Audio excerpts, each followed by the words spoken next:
इसको तो मिस्टर 10% कहा जाता था। इसकी स्पीच का खुलासा ये है कि इसकी परसेंटेज जो है वो ज्यादा हो जाए। पीपल्स पार्टी हो या मुस्लिम लीग नून हो, करप्शन के नए रिकॉर्ड कायम करने के अलावा इनका और कोई अचीवमेंट है ही नहीं। आसिफ अली जरदारी हो या उसका बेटा हो बिलावल जरदारी, सिंध के खवातीन हज़रात, ये वो लोग हैं जो आपका पानी बेचने जा रहे हैं। पाकिस्तान डिजिटल एक्ट के जरिए इन्होंने पूरा स्ट्रक्चर IT का खत्म कर दिया। कोई इन्वेस्टमेंट IT स्ट्रक्चर में नहीं आ रही। गंदम का इस वक्त आप बुरहान देखें, पाकिस्तान में रूल ऑफ लॉ है ही नहीं, और यही वजह है यहाँ पे इन्वेस्टमेंट नहीं हो रही। गुर्बत की लकीर से 2 करोड़ लोग नीचे चले गए। इस फॉर्म 47 की हुकूमत को शर्म नहीं आती।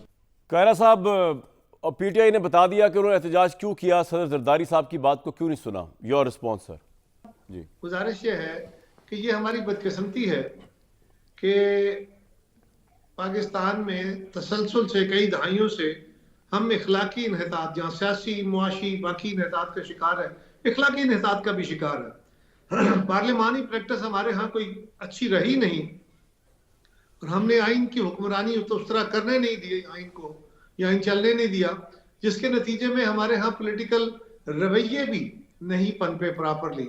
और समाज जमहूरी होते हैं, इदारे नहीं जमहूरी होते, सिर्फ चंद सोचे जमहूरी नहीं होती। हमारे यहाँ बदकिस्मती से वो समाज जमहूरी नहीं बन पाया अभी तक। और ये बिल्कुल आपने दुरुस्त कहा कि ये माजी में हम भी करते रहे, गलत करते, हमारे खिलाफ भी होता रहा, गलत होता रहा। आज भी जो हो रहा है गलत है। With the passage of time ये बढ़ता गया है। इसमें गाली गलोच आ गई है, इसमें गिरेबान पकड़ने तक बातें आ गई है, कोई शक नहीं।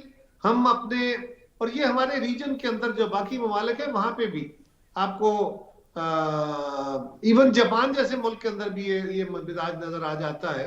लेकिन बांग्लादेश हो, श्रीलंका हो, इंडिया हो, हमारे यहाँ मिजाज की तुंदी और तेजी कायरा है। साहब, आप अवैध साहब और उमर अयूब साहब के कंटेंट से एग्री करते हैं कि जरदारी साहब उसी पे आने लगा हूं, पीपल्स उसी पार्टी पे का आने लगा। इस तारीख, इस बदतरीन तारीख का हिस्सा है बकौल उनके?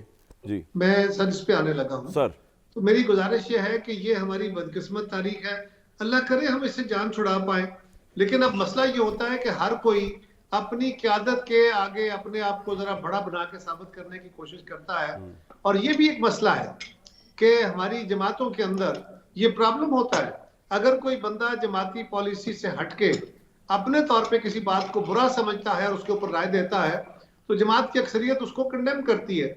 लिहाजा हम इस वक्त एक उस जबर के तहत भी अपने एहतजाज कर रहे होते हैं। बहुत सारे लोग हमारे अंदर भी, बाकी जमातों में भी ये बात कहते रहे